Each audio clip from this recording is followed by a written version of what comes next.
Outflow boundaries can be a major factor on severe weather, especially during summertime thunderstorms. And on July 12th, we had a perfect example of an outflow boundary. Let's take a look at how it played out. First of all, what are they? We're talking about straight line winds at the surface that can gust from 30 to 60 miles an hour or above.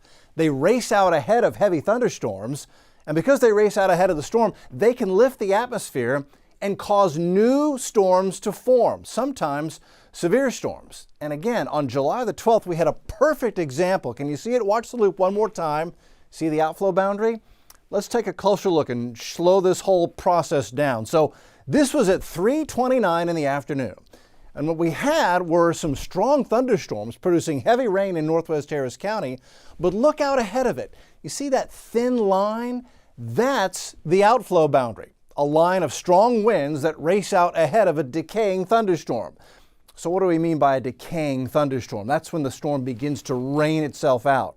And sometimes these thunderstorms can dump violent rain that cause downdrafts of 60, 70, 80 miles an hour or more.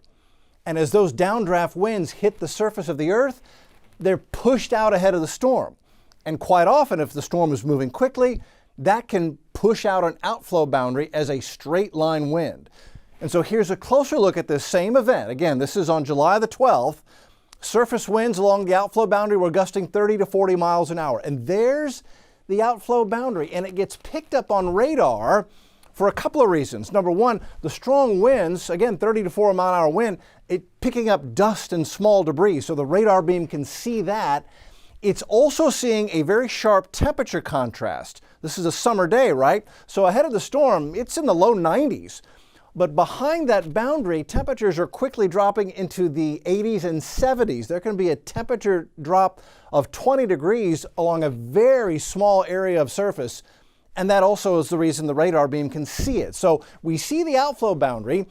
It's racing along the surface at 30 to 40 miles an hour, and it acts much like a speed bump does to your car. You're driving through a parking lot and you run into that speed bump and the front of the car lifts up.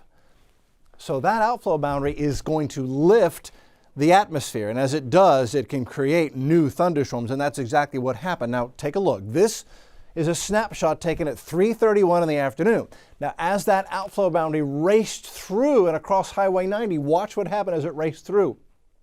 There's the outflow boundary at 4 o'clock. So a half hour later, it had gone through, lifted the atmosphere, and look at the strong thunderstorms that erupted as that outflow boundary raced through and lifted the atmosphere, creating new thunderstorms. This is why we track these outflow boundaries very carefully, and on this day, it certainly resulted in some strong thunderstorms firing up in a short period of time.